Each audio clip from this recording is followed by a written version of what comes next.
Good morning, everyone. Welcome to STEMSon's webinar, 10 years after Remembering Operation Tomodachi seminar series. I'm going to get started in a couple of minutes. I'm just going to let everyone sign in to this virtual seminar room. So if you can bear with me for maybe like two more minutes before we get started, I'll appreciate it.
Okay.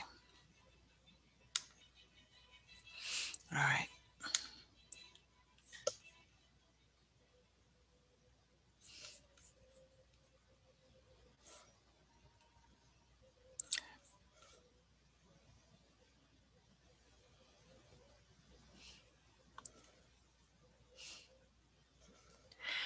Okay. I think we're just going to go ahead and get started. Good morning for those of us those of you who are channeling in from North America. Good evening for anyone who's channeling in from Japan or other parts of Asia. My name is Yuki Tatsumi. I'm a co-director of East Asia Program and director of Japan Program here at Stemson Center. This is the fourth in the 5-seminar series that commemorates 10-year anniversary of Operation Tomodachi. In the past three seminars, we have tackled the issue from more of a strategic perspective, base commander's perspective, and also women in the front line. And one of the many firsts about Operation Tomodachi was that several bilateral coordination and action team called BCAT has been set up.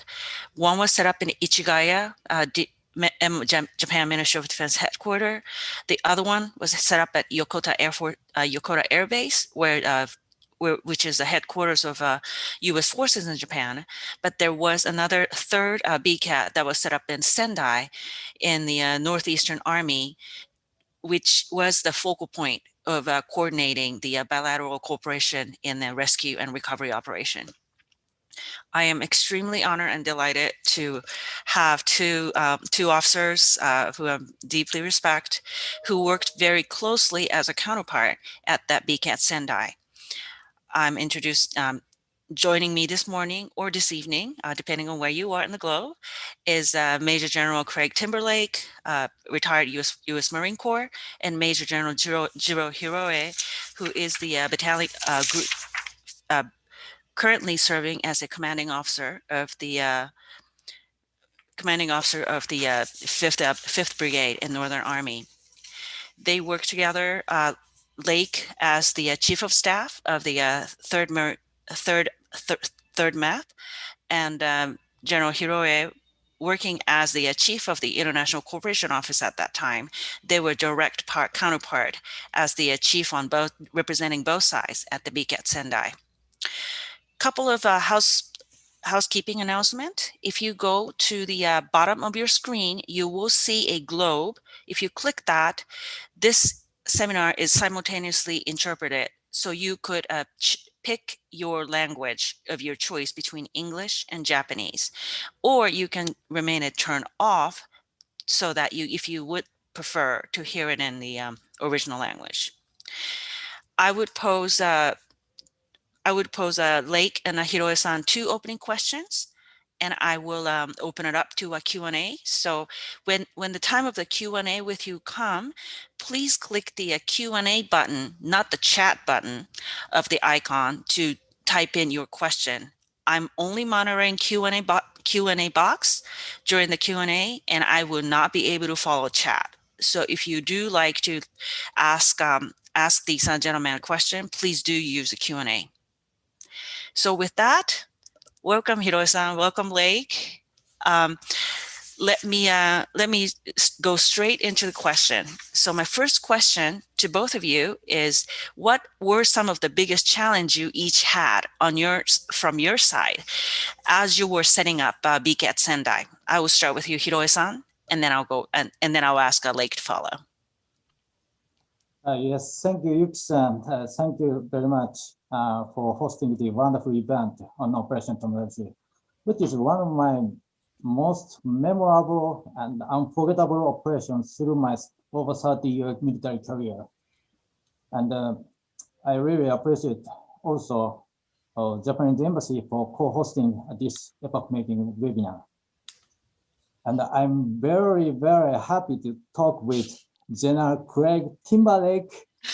This is for the first time in 10 years. Actually, we saw each other at Camp Courtney here and Camp Quantico. So actually, it was the first time in several years. During the operation, you showed us how a military serviceman should be. You are very passionate. You had a strong passion to save Japan. When I visited your office at Camp Sendai to salute you, you said to me that we came here to save Japanese people. Tell me whatever you want, because we are your friends. That was a really, really tearful moment. This phrase will never disappear from my head for good. And you showed strong allegiance or loyalty to Lieutenant General Kimizuka, then Commanding General of Northeastern Army. Thank you again. Well, when Great East Japan earthquake happened on March 11th, 2011, I was serving as Chief Multilateral Cooperation Section of Grand Staff Office. Grand Staff Office is the equivalent to Army Headquarters or HQDA in the US. I felt a strong jolt, and it boded ill for the ominous catastrophe. I went back to home and confirmed the safety of my family. And I found my room pretty messy, with bookshelf collapsed, lots of books scattered. But I ignored. I grabbed my underwear, towel, toothbrush, etc., and returned to the Grand Staff Office immediately. We had almost no information from the beginning. All I know was something very bad happened in the northeastern Japan. In Grand Self-Defense Force, there is 5 regional armies: Northern Army, Northeastern Army, Eastern Army, Middle Army, and Western Army. This tragedy occurred within the area of responsibility of Northeastern Army. I thought Northeastern Army would deal with that, but I was abruptly told my boss to go to Camp Sendai, where the headquarters of Northeastern Army is located. Since each regional army headquarters were not supposed to coordinate with US forces, no section, no office, no department, despite of lots of bilateral exercise accumulated between both forces. That's why I was dispatched there. I arrived at Camp Sendai on 14th March 2011. 3 days later, that jolt. First, I was surprised to find lots of American Marine friends had already begun their task, and I felt sorry as well, because they were working on a corridor, even in a staircase of the building. I went to the director of administrative department to ask to give us some rooms immediately. Next, we had no computer, no whiteboard, so it took a couple of days to make the room operational. This is the actual picture of the BCAT. And we established a kind of battle rhythm to coordinate smoothly. The challenge I want to raise here is that we have to begin from scratch. The next problem arose. We had almost no information to decide next action.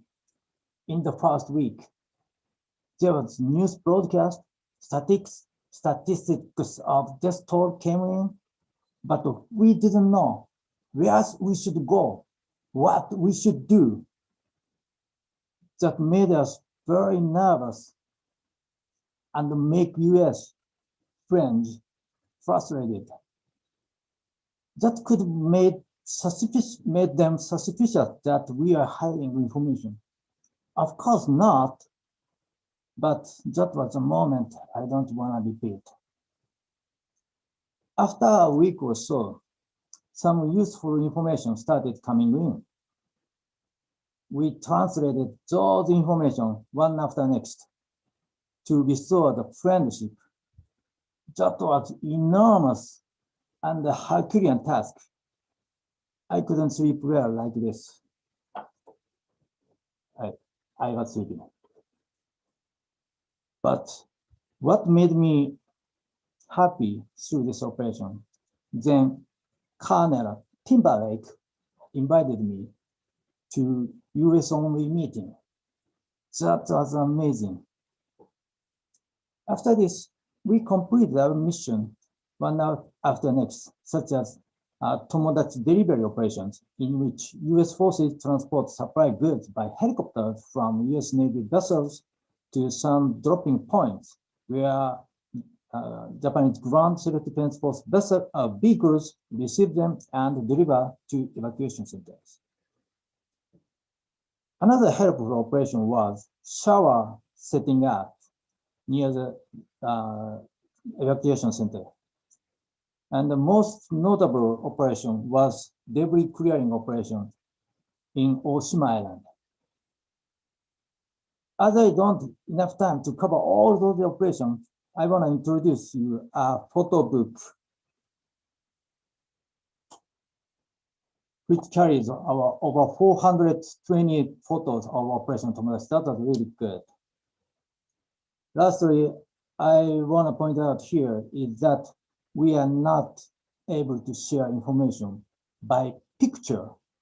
I mean, there was no common operational picture depicted both forces. So I want to raise the two challenges here. Thank you. Thank you, Hiroe-san. Lake, anything to add? I'm sure you do. Sure. First off, let me say Ohio gozaimasu to everyone. Good morning. I truly appreciate, Yuki, you taking the time and running this series of seminars, these webinars. I think it's most important that first off, we should never forget the events that happened on that day. Throughout the world, everybody understands really what happens, but there was a lot of lives lost, and we should never forget those lives that were lost. And there's an old saying that says you're never really forgotten as long as people continue to say your name. And today, some of this is like you saying their name. So I want to thank you and Stimson Center for what you're doing here. And then for my friend Hiroe, Hiroe and I are just that started our friendship, that cemented our friendship, and that made we will be friends forever and a day. And I got to tell you, he's being pretty modest about his contributions, because I consider him and a guy by the name of Colonel Chris Koch as the heart of the BCAT, and everything that was done there between Hiroe, Colonel Chris Koch, and Lieutenant Colonel Carl Rohr was just fantastic. But they were the heartbeat of everything that we were doing there at Sendai. I'd agree also with General Hiroe that communication is always an issue. Even with units that had practiced together, that had performed exercise together, had exchanged liaison officers. It still was all about communications. And anytime you attempt an operation like this, I think you're always going to find that communications will be your number one issue. Great. Thank you for that, Lake. Then, so you were talking about, you both shared with me what you experienced directly. So God forbid there will be no more tragedy like March 11 again. But on other occasions, there are always, there may be a future opportunities where both the U.S. military and the Japan Self-Defense Force may have to set up similar BCAT-like structure to coordinate and incorporate in their operations. So if that, what kind of advice would you give to your to those who follow your footsteps and find themselves in the similar role? I'll start with Lake. Sure. The first thing I think is that anytime you have an ally or a friend, you must ensure that you understand capabilities and capacities. Everyone needs to understand what is going on in each country and what each country's military brings to the game. I think in a lot of times when we, as the United States, have done or conducted disaster relief, if you will, in other parts of the Indo-Pacific, there was a tendency to come in and try to do a little bit of everything. That wasn't necessary with Japan. Japan's a first world country. They had a lot of capability and capacity. They just needed some assistance in certain areas. It's important for us to understand exactly where we need to assist so that we don't duplicate effort, we don't waste effort. And I think that's what we finally learned. And in the end, especially toward the end, we understood that, hey, if we could just get materials there, then the forces, the Japanese forces were well equipped to ensure that they got those materials out to the people. And so that was the biggest thing for me, is to understand the capacities and capabilities of the country with which you're working. What about you, Hiroe-san? Yes, I pointed out two problems, the organizational problem and the common operational picture. As for the first challenge, the Japanese Ground Self-Defense Force has already created a Ground Component Command in 2018, which supervises all regional armies if necessary. And it has a special department called the Japan-US Cooperation Department, which can exclusively coordinate and cooperate with US forces. I believe this department functions very well, capable of planning and conducting joint exercises, training, accumulating lessons learned on daily basis. I'm convinced that most of challenges I faced 10 years ago are already solved. I guess they are ready to go for the future bilateral operation. As for the second problem, this is still in progress, I think, I'm afraid. Since I felt we are going to have to come up with ideas to share disaster relief information with US forces, relevant ministries and agencies, local municipalities, police, firefighters, and so on. Another strong aspect struck Kumamoto Prefecture, this time Western Army, 5 years later in 2016. I felt kind of deja vu.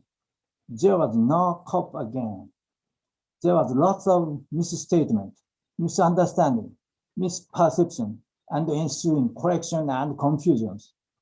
After that, I met this guy, Isse-san,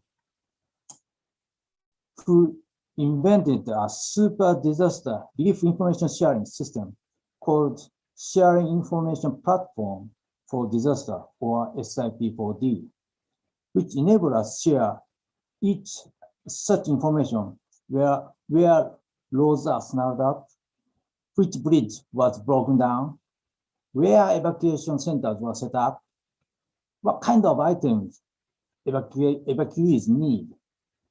You can find those information in just one screen. So the new challenge is our next generation make maximum use of it. It requires lots of time and heavy task to spread this system across Japan. But you should do it, and you should use it from the peacetime. It's no doubt improving the speed of future operation. That's my advice. Thank you.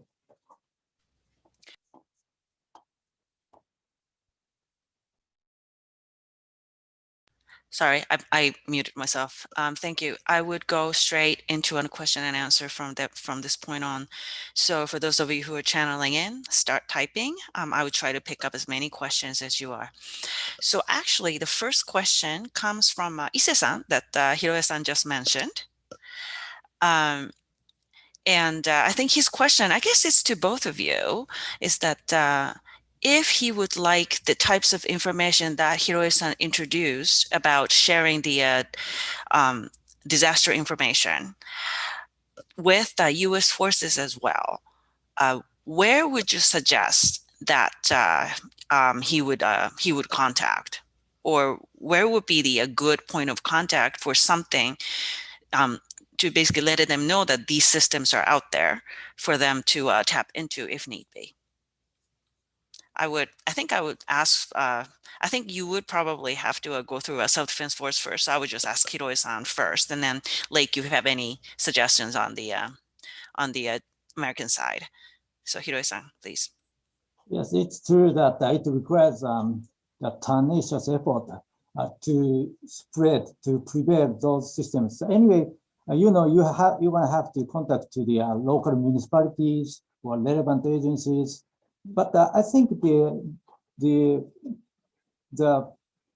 ministry or agency or government responsible for this disaster relief response is, I think, the cabinet office. So maybe I think it's a better idea to access cabinet office, and then we go down to the relevant ministries or local municipalities. That is, I think it's a good process. Thank you. And you know, I think that anytime we talk about the Indo-Pacific theater, then the starting point for the United States military would be the combatant commander of the Indo-Pacific, or the old PACOM. So I believe that would be the great starting point there, because obviously if there is going to be disaster relief or assistance in that theater, then that individual will be ultimately in charge. Great, thanks for that. I actually do have another question that I wanted to pose to both of you, which was not on my first opening question list, is that this BCAT-like setup, do you think this was obviously between US and Japan only? But nowadays, as you know, Lake, you just pointed out that there are so many more disasters, like more in the broader Indo-Pacific region, and Southeast Asia is what I have in mind. Is that do you think this kind of a setup be, I guess, exported, quote unquote, to broaden it with our other partners like Australia and India, or any other country who is willing and capable to join our two countries to conduct these operations? So I would start with you, Lake. I definitely think that it can be exported. I think one of the things that you have to consider also is, during the operation of Tomodachi, the government of Japan decided who they wanted to let in to assist. And that happens each and every time that you go to any country, anywhere in the world. So you pick a country in Southeast Asia, and when you go in to provide assistance, that country will tell you, okay, we want country A to assist. We may not want country B to assist for all kinds of reasons. So there's always that political consideration. But if in fact the countries are willing to assist and the country affected will allow them to come in, then I think you can most certainly, and we probably already have duplicated the efforts of the BCAT. We didn't really call it a BCAT, but it did the same thing. It performed in the same manner. Hiroe-san, anything to add? Yes, we can export this idea by showing our exercise, disaster relief operation episode. So self-defense force has conducted lots of disaster relief response exercises in which we can probably allow the foreign partners to observe what's going on in the exercises. So by doing so, maybe we can share the know-how we have accumulated. So that's my idea. Thank you both. So all these seminar series, two theme, or more like one theme, always comes up, which is there was importance of information intelligence to conduct these types of operations. But then, as both of you pointed out, there's no such thing as you have all the information you need. So there's never going to be 100% information that you need to make certain operational decisions. And when you're in that environment, what are the most critical element for your decision making?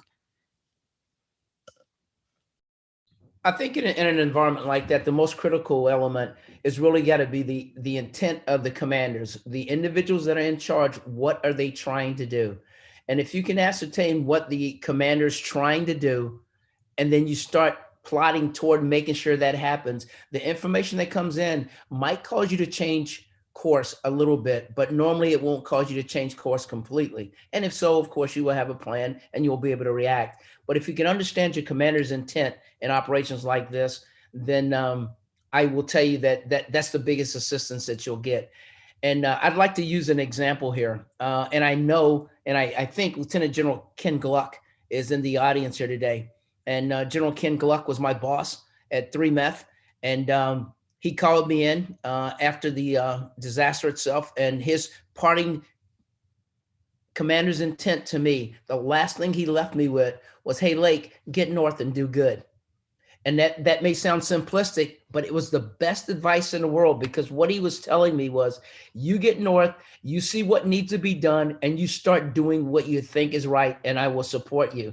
And then when information came in, because we didn't have perfect, and you will never have perfect information, Yuki, as you just said, but when information came in, we were able to change course as needed, because he had given me that latitude. To this day, I'm very grateful for having working for a boss like that did that. And that was just his normal modus operandi.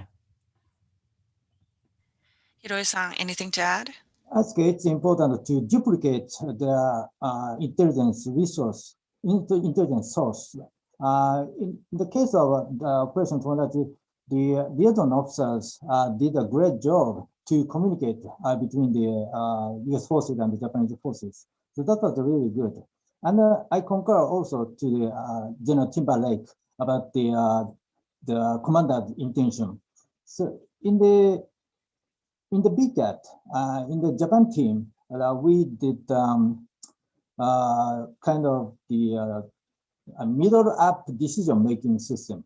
I mean, so, you know, in Japan, so when you decide something, the way of decision is bottom-up. So every rank and file staff come up with the idea, and then and then go up to the commanding level. But anyway, we didn't have enough time to do so. So that's why it's always me to come up the idea, what operation we should do next. So, and then I consulted with General Kimizuka, the commanding general of Northern Eastern Army, firsthand. And then after getting approved from him, and then I dropped the task to my staff. So that, and I cut the time by doing so.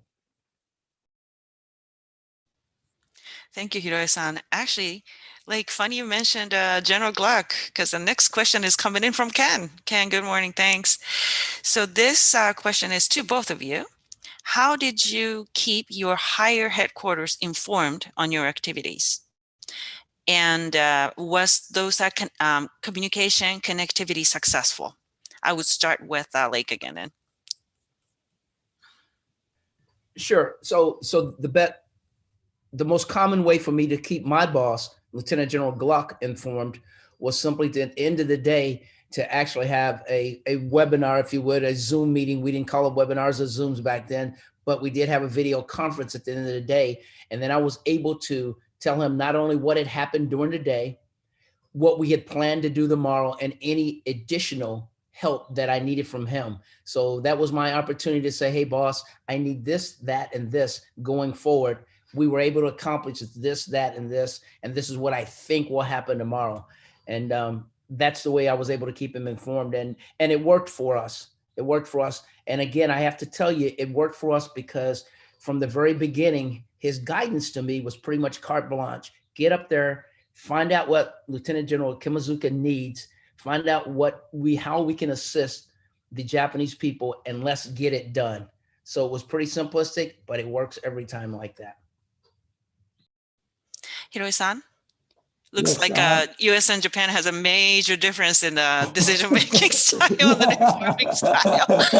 But so yeah, that was always the problem for Japan side. But anyway, luckily the commanding general, Lieutenant General Kibizuka, was my former boss. So relatively, it was easy for me to address him and keep him informed. But he was very busy, and then so the chief of staff, General Takeuchi-san, played a key role. I consult Takeuchi-san first time, and then he said yes, and then I went to the Kimizuka-san. So I decided something like that.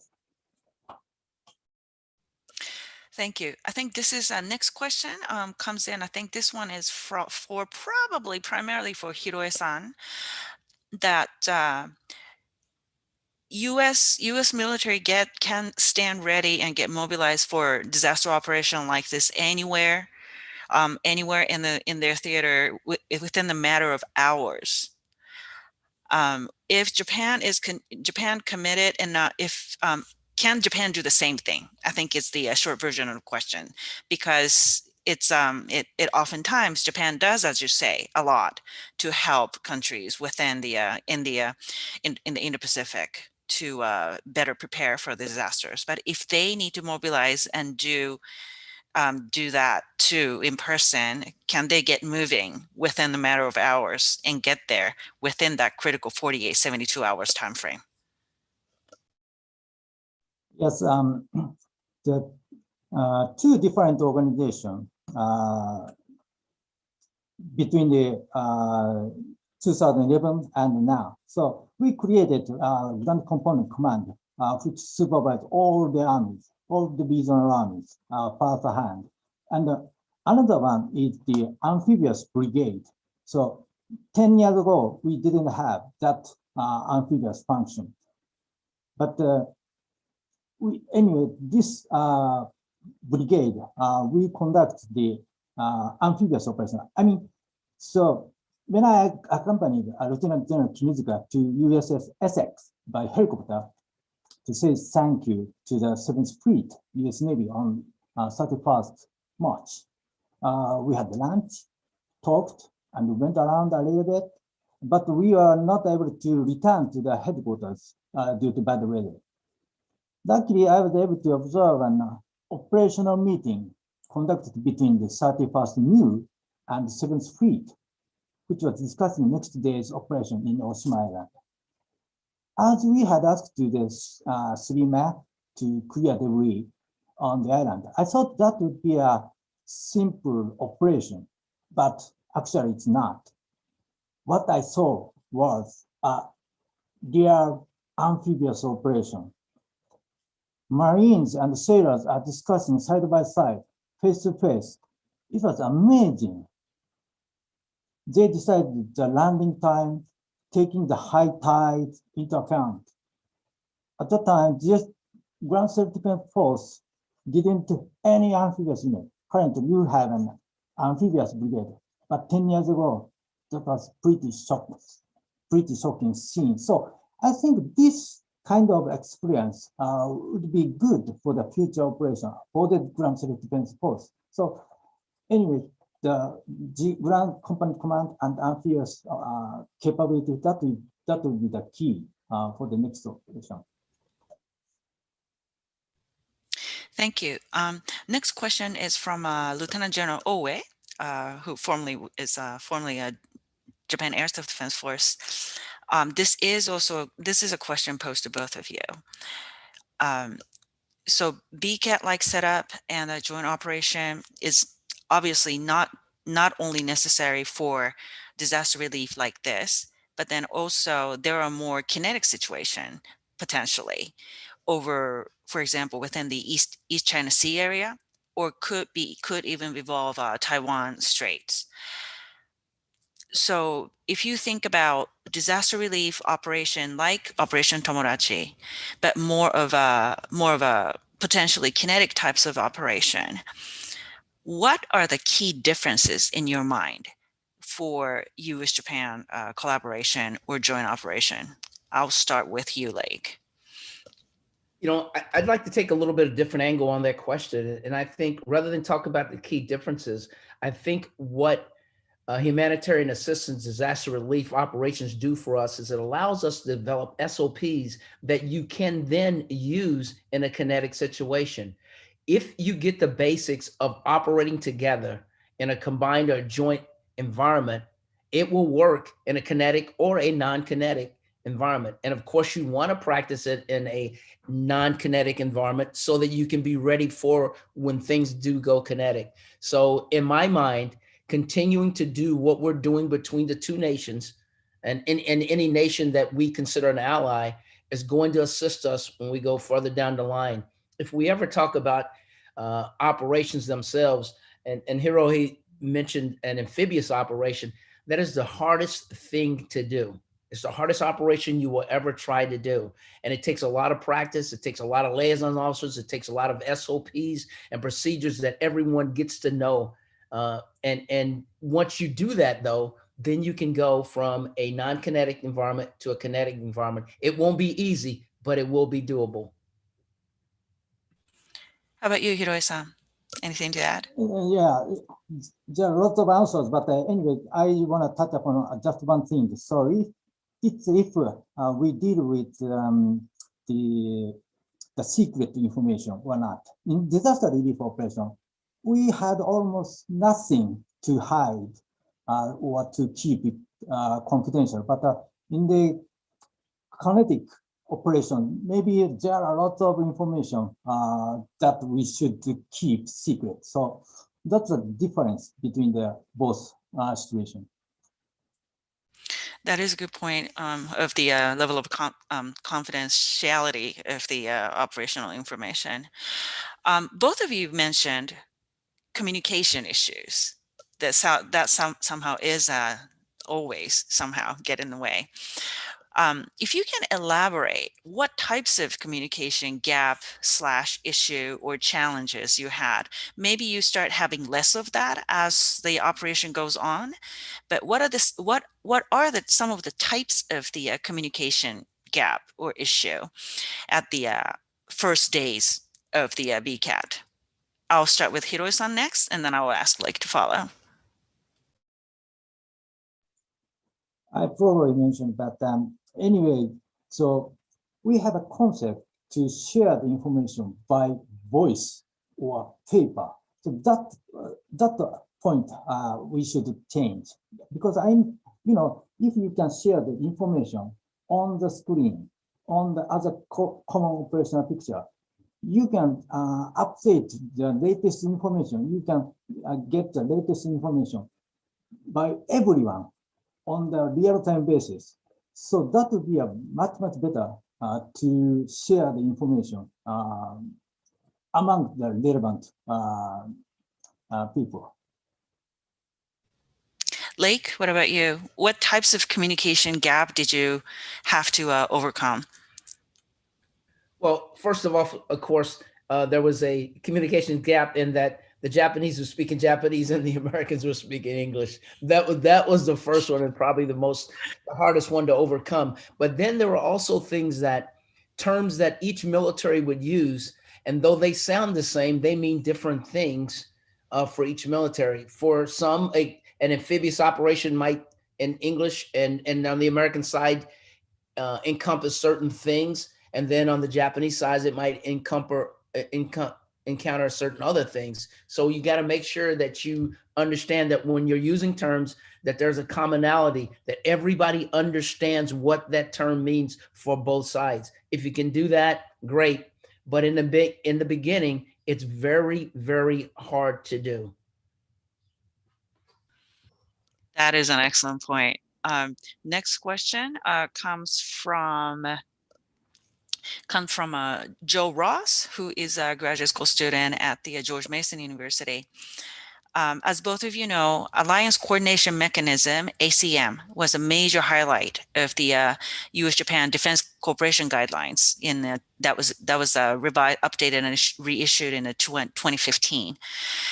What are the potential next steps to build this alliance coordination mechanism and formalize the BCAT-like structure and communication and crisis planning between U.S. and Japan, in your mind? I would start with Lake, perhaps, and then ask Hiroe-san. I would say that the continuing exchange of liaison officers, the continuance of developments of SOPs, and really it's probably on the level of maybe the ambassadorial level or a little bit higher. It's both countries deciding exactly where we want this to go. It's one thing to throw it out there and say, hey, this is what the relationship looks like. If we truly believe, and I believe, that the U.S.-Japanese relationship is a cornerstone of the Pacific security in the Indo-Pacific, then everybody's got to have an aiming point, a place that we need to go in the end. And if we can do that, then I think the ACM works for us.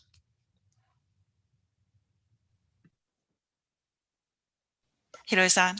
Yes, I think the accumulation of the bilateral exercises or exchanges of human resources among us, so that would be a very good. So I mean, so we have to continue our relationship and improve our relationship to deepen our relationship. So that is a next step for both forces. And now, amid the coronavirus pandemic, it's not going well right now. But anyway, after the pandemic, I hope we could accelerate this relationship.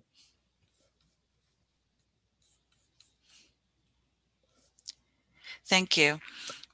Next question is from Major General Kazuo Tokito, who was at the Higashi Matsuyama at the time of the Operation Tomodachi, and he was actually the panelist for a second seminar. He had a question for both of you. So you talked about this focus of this seminar of this conversation has been about U.S. and Japan, and in this case at the BCAT, it was a Ground Self-Defense Force Northeastern Army, augmented by someone like Hiroe-san, who was sent from Ichigaya, and pretty much 3 MAF that Lake represented. How about the communication amongst the services within your own league? So for Hiroe-san, what was your communication is like with Air and Maritime Self-Defense Force, who was also involved in the different aspect of this operation? And for Lake, what about your side in terms of 7th Fleet, USFJ, 5th Air Force? I would start from Lake. Sure. So I think what we have to understand is initially when we talk about the assignment of the Joint Support Force Japan, and that was Lieutenant General Burt Fields and USFJ. And USFJ is a Paul Mill headquarters. Okay, they're not a warfighting headquarters. They weren't designed to be, and they were not a warfighting headquarters. So what General Gluck was able to do was, by sending me north, General Gluck was kind of bridging the gap and becoming that warfighting headquarters, if you will, for them.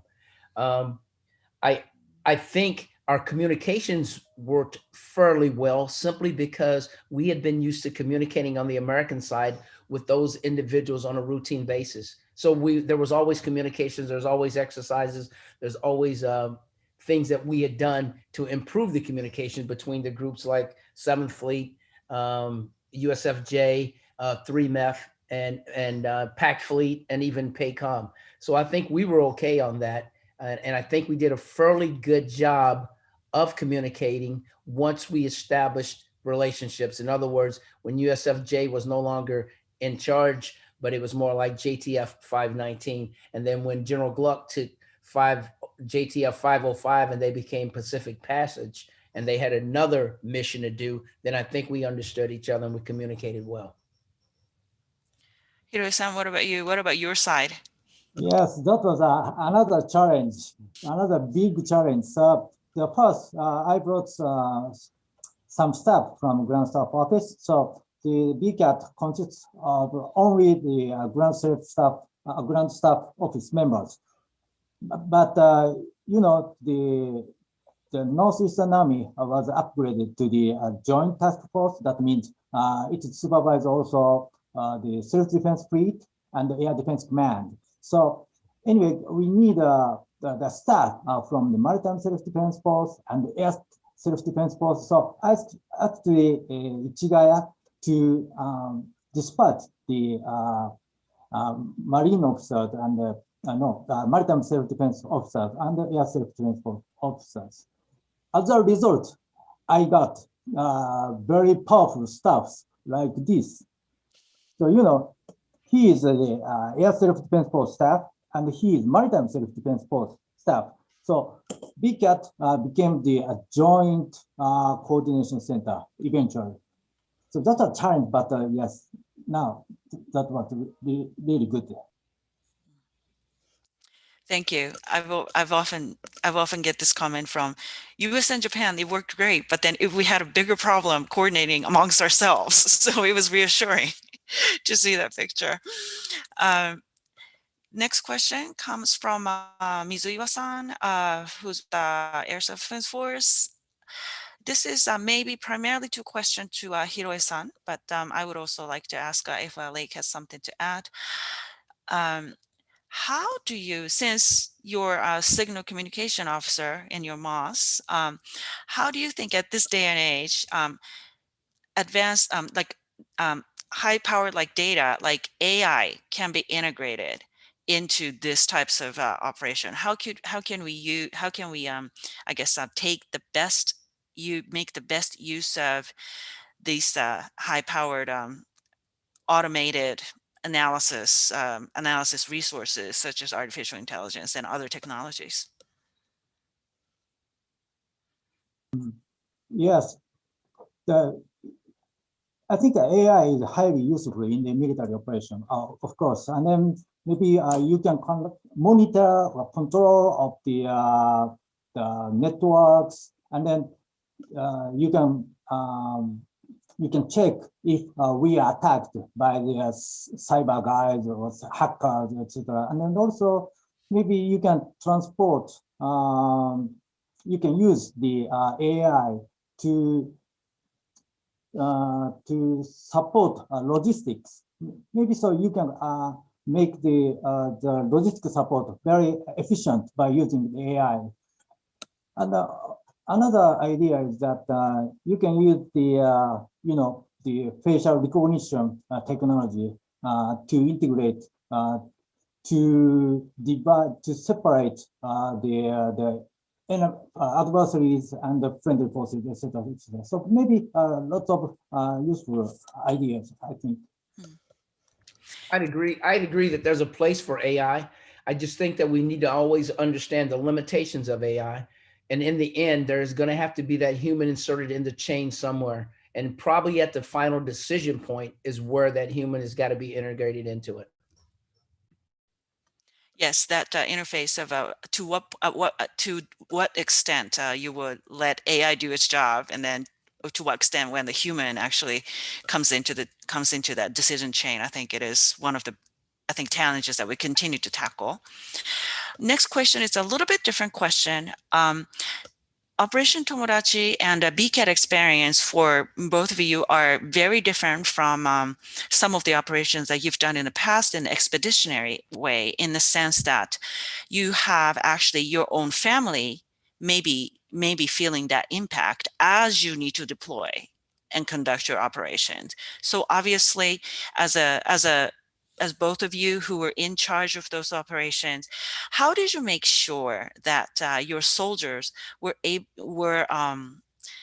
able to can do their job, but then paying attention to their mental health aspect of it? And then I think this was more for the problem on the Japan side, because soldiers will live there and work there, and they have their own family living there. But I'm pretty sure to some extent it was very similar for the Americans too. So I will ask Lake to go first on this, and ask Hiroe-san to follow. Okay, I think though it was a bit of a difference from the American side and the Japanese side, there were some similarities, and I'll get to that in a moment. But the big thing that I found was the honest and open communication, because even if the American families weren't affected, for those American service members that were forward in a place called Sendai, anywhere close to where Fukushima, and then you had the meltdown occurring there, then they were getting bombarded from home and other places on what's really going on there. Is everyone telling the truth about what's going on? And more importantly, there were moms and dads and sisters and brothers wanting to know what was going on with their individual American soldier and were they safe. Mhm. So the good open flow of communications, we talked about things, we had formations, we talked about what was going on, and we made sure that questions that were asked were answered. When you talk about families being affected, there were families being affected, not necessarily from the 3MEF perspective, but from the US forces that were permanently stationed in Japan, because we had Pacific Passage, and General Gluck in 505 was doing Pacific Passage, which was actually evacuating American citizens from Japan. So those families were being affected while the American service members were forward trying to help Japan. So I think you'll find that a good open communication is always the best policy, no matter what the situation is. Hiroe-san?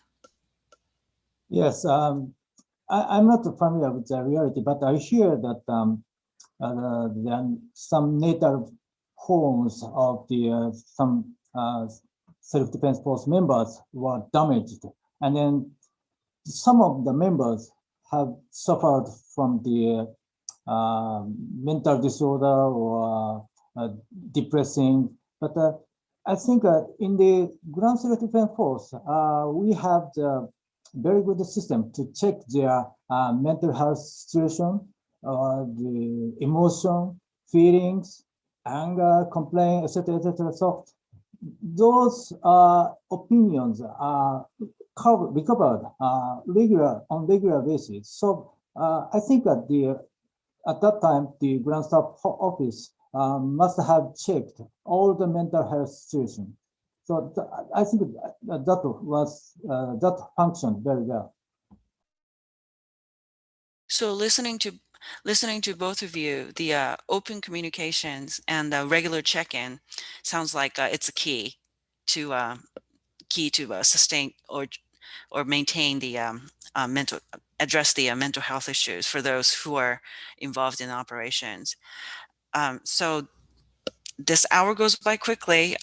It's almost at the end of this seminar, but um, I actually have like one perhaps final question to ask both of you. And if you had wanted to, there are certain things that you left unsaid and really wanted to say, please include that in your response as well.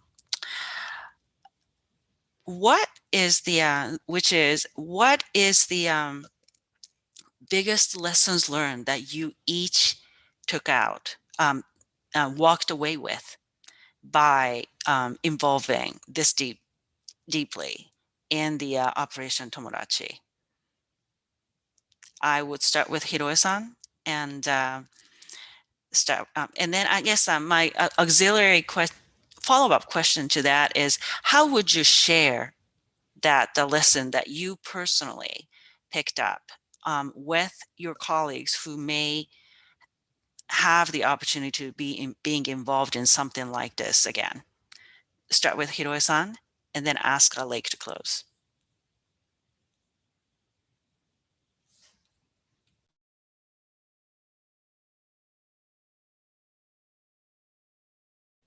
Hiroi-san, you're muted. Sorry. The personally, I learned true power of U.S. Marine Corps. They are not only robust and strong, but also can conduct very delicate operations. Take a look at this photo. A Marine is carrying what it seems to be a sushi box. I think he must have thought that that would be very important for the resident. So very careful. And I mean, on site, each Marine pick up coin and the photos, the diploma, because it was the graduation season, lots of diploma, and the items connecting to the Buddhism, etc., etc. So, you know, each Marine picks them up one by one, very carefully. So I think, you know, the U.S. Marine conduct Iraqi type operation, but also very delicate operation too. So they are very flexible. I think it is the proof of true power.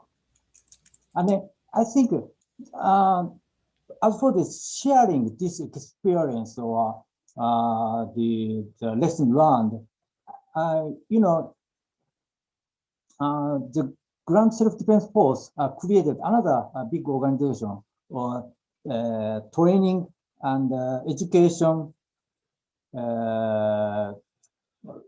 something like that. So anyway, in which we can store all the experience or the lesson learned in just one server. It's actually called Siegel. So we can extract anything all the time. So that's the best way to share our information across the self-defense force. Thank you, Hiroi-san. Lake, floor is yours. Okay, first off, I want to say that probably the biggest lesson learned for me was a lesson relearned rather than a lesson learned. And that is when I saw all the young people on both sides, the American side and the Japanese side, rallying to support the Japanese people. It was just tremendous to see them in action. There was nothing that they weren't willing to do in order to help those around them. They went long days without showers, cold food, very little sleep, but yet no one ever complained. You didn't hear anyone complaining about anything was going on, with the exception of, hey, can't we do more? Let's do more, because that's what they wanted to do. And I thought then, and I think now, it was very comforting, because sometimes when we look at the generation behind us, we don't always see their potential. I saw their potential that day, and I saw all the things on both sides that they're going to continue to do for both our nations and the Pacific going forward. The second thing I again relearned rather than learned, in situations like this, mission type orders are the best type orders. You're not going to have that information, all the information that you need. You're going to have to act with less information than you want, and you just got to go out there and do that. And then another thing, the final two things was communications is always going to be hard. Communications is hard, even in services that work together each and every day, that have an established relationship. It's even harder when you put two services or two countries or two allies together that don't have established relationships. So you've got to get the information pieced down as quick as possible. And then the final thing I'd like to add, and I don't think we've given enough credit today to him. He's no longer here with us, but Lieutenant General Kimazuka was the first commander of the Joint Task Force, and he did an absolutely superb job. And I think all of the individuals that worked around him, and especially those at the headquarters at Sendai there that were able to observe him each and every day, realized just what a fantastic job he did for his country and his people. Thank you, Lake. Thank you for mentioning General Kimizuka. And he is, you're right. Sadly, he's no longer with us, and we all miss him greatly. We're right at the 10 o'clock Eastern Standard Time hour. Hiroi-san, thank you so much. This is midnight for you. So, and again, thank you, Hiroi-san. Thank you, Lake, for joining me for this fourth of webinar series. Really good to see both of you again. It's been a while, so looking forward to seeing you soon when this weekend will travel again. But with that, thank you everyone for joining us for this webinar, and have a great rest of the day for those of you who are tuning in from the United States, and have a good evening for those of you who tune in from Asia. This concludes the